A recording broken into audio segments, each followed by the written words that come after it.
1 Kings 4. King Solomon was king over all Israel, and these were his high officials. Azariah the son of Zadok was the priest. Elihoreph and Ahijah the sons of Shisha were secretaries. Jehoshaphat the son of Ahilud was recorder. Benaiah the son of Jehoiada was in command of the army. Zadok and Abiathar were priests. Azariah the son of Nathan was over the officers. Zabud the son of Nathan was priest and king's friend. Ahishar was in charge of the palace, and Adoniram the son of Abda was in charge of the forced labor. Solomon had 12 officers over all Israel, who provided food for the king and his household.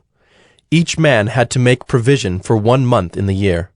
These were their names: Ben-Hur in the hill country of Ephraim, Ben-Deker in Makaz, Shaalbim, Beth-Shemesh, and Elon-Beth-Hanan, Ben-Hesed in Arubboth, to him belonged Soko and all the land of Hepher.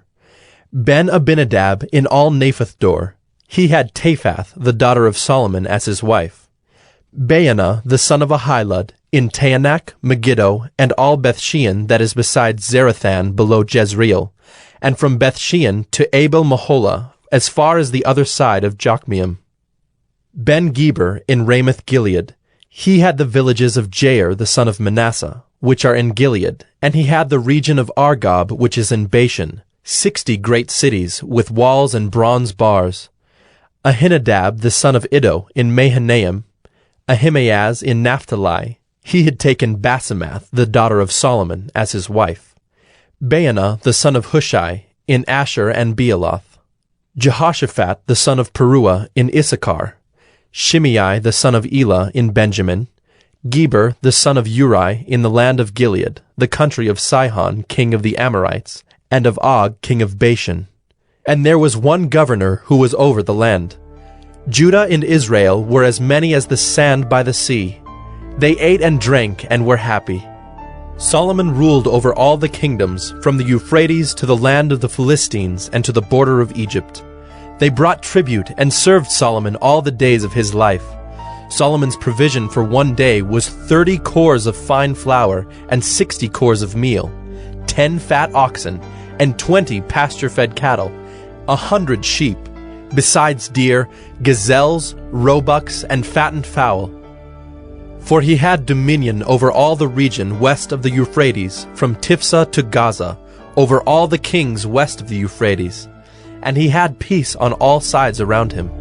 And Judah and Israel lived in safety, from Dan even to Beersheba, every man under his vine and under his fig tree, all the days of Solomon. Solomon also had 40,000 stalls of horses for his chariots, and 12,000 horsemen. And those officers supplied provisions for King Solomon, and for all who came to King Solomon's table, each one in his month. They let nothing be lacking. Barley also, and straw for the horses, and swift steeds they brought to the place where it was required, each according to his duty. And God gave Solomon wisdom and understanding beyond measure, and breadth of mind like the sand on the seashore, so that Solomon's wisdom surpassed the wisdom of all the people of the east and all the wisdom of Egypt. For he was wiser than all other men, wiser than Ethan the Ezrahite, and Heman, Chalcol, and Darda the sons of Mahol, and his fame was in all the surrounding nations. He also spoke 3,000 proverbs, and his songs were 1,005. He spoke of trees, from the cedar that is in Lebanon to the hyssop that grows out of the wall. He spoke also of beasts, and of birds, and of reptiles, and of fish. And people of all nations came to hear the wisdom of Solomon, and from all the kings of the earth who had heard of his wisdom. 1 Kings 5. Now Hiram, king of Tyre, sent his servants to Solomon when he heard that they had anointed him king in place of his father, for Hiram always loved David. And Solomon sent word to Hiram, You know that David, my father, could not build a house for the name of the Lord his God, because of the warfare with which his enemies surrounded him, until the Lord put them under the soles of his feet. But now the Lord my God has given me rest on every side. There is neither adversary nor misfortune. And so I intend to build a house for the name of the Lord my God. As the Lord said to David my father, your son whom I will set on your throne in your place shall build the house for my name. Now therefore, command that cedars of Lebanon be cut for me, and my servants will join your servants, and I will pay you for your servants such wages as you set. For you know that there is no one among us who knows how to cut timber like the Sidonians. As soon as Hiram heard the words of Solomon, he rejoiced greatly and said, Blessed be the Lord this day, who has given to David a wise son to be over this great people. And Hiram sent to Solomon, saying, I have heard the message that you have sent to me. I am ready to do all you desire in the matter of cedar and cypress timber. My servant shall bring it down to the sea from Lebanon, and I will make it into rafts to go by sea to the place you direct. And I will have them broken up there, and you shall receive it.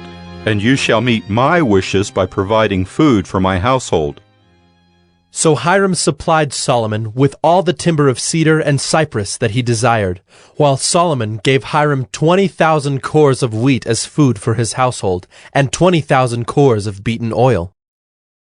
Solomon gave this to Hiram year by year, and the Lord gave Solomon wisdom as he promised him. And there was peace between Hiram and Solomon, and the two of them made a treaty. King Solomon drafted forced labor out of all Israel, and the draft numbered 30,000 men. And he sent them to Lebanon, 10,000 a month in shifts. They would be a month in Lebanon and 2 months at home.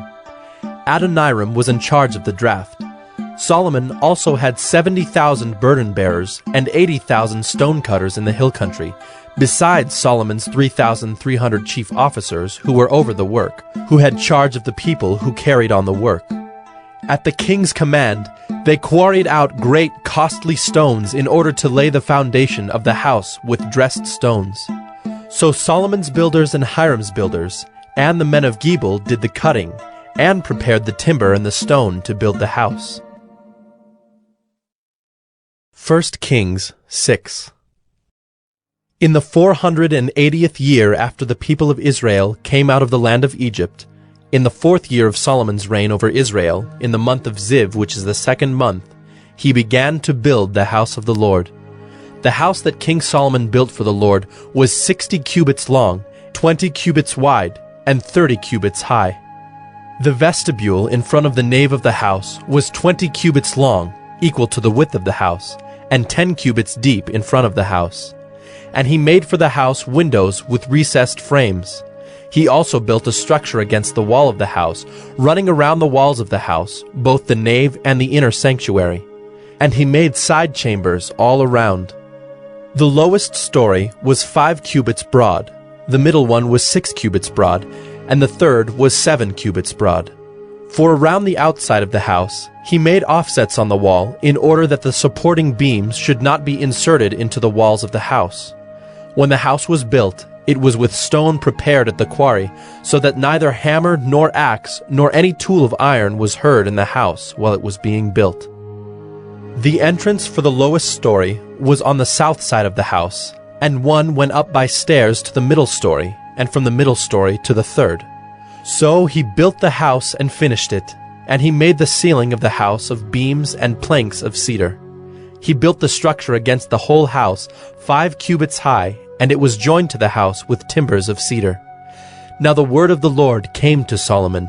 Concerning this house that you are building, if you will walk in my statutes and obey my rules, and keep all my commandments and walk in them, then I will establish my word with you, which I spoke to David your father, and I will dwell among the children of Israel, and will not forsake my people Israel.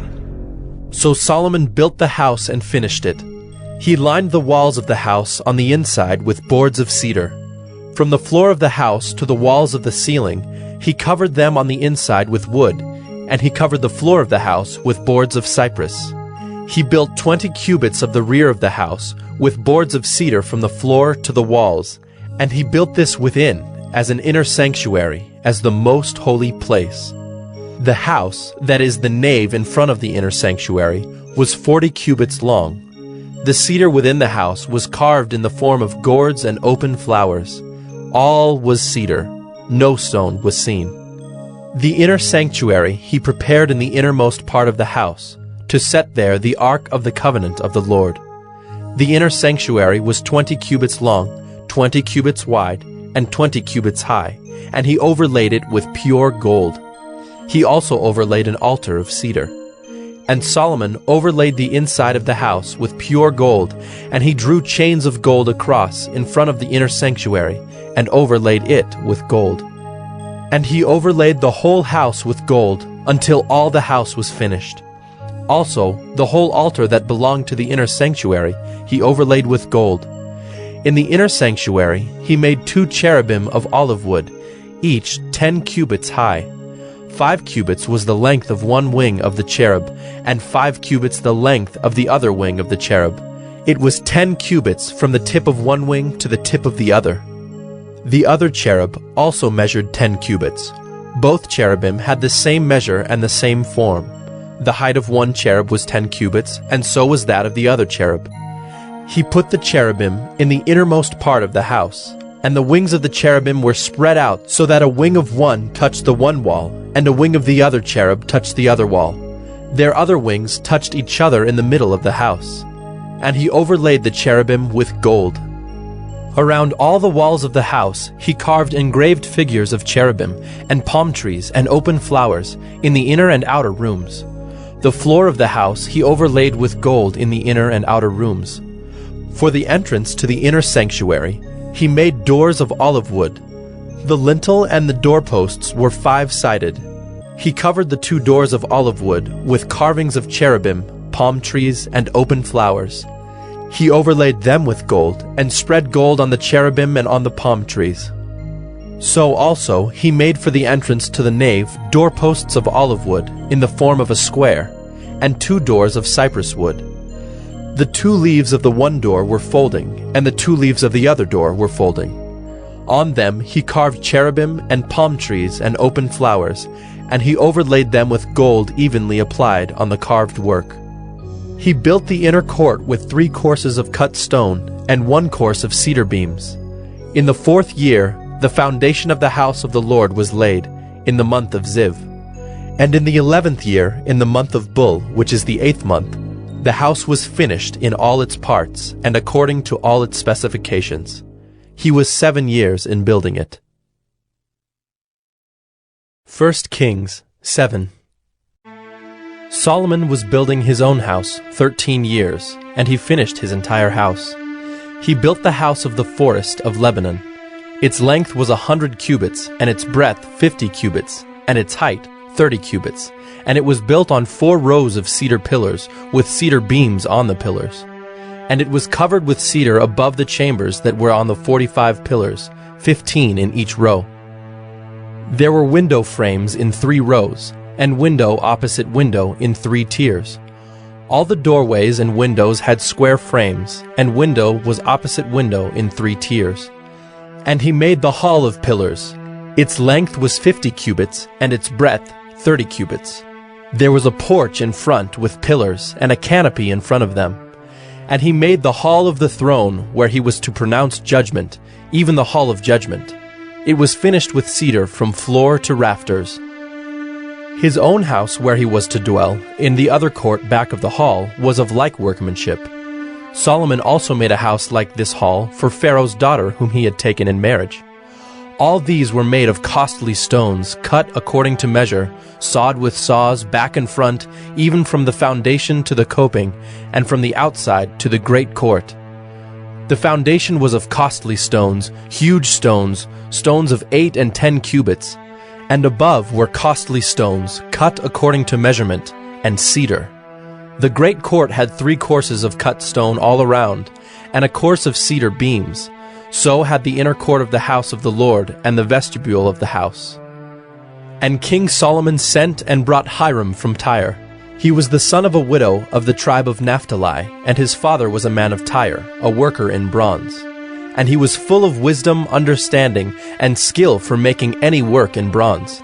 He came to King Solomon and did all his work. He cast 2 pillars of bronze. 18 cubits was the height of one pillar, and a line of 12 cubits measured its circumference.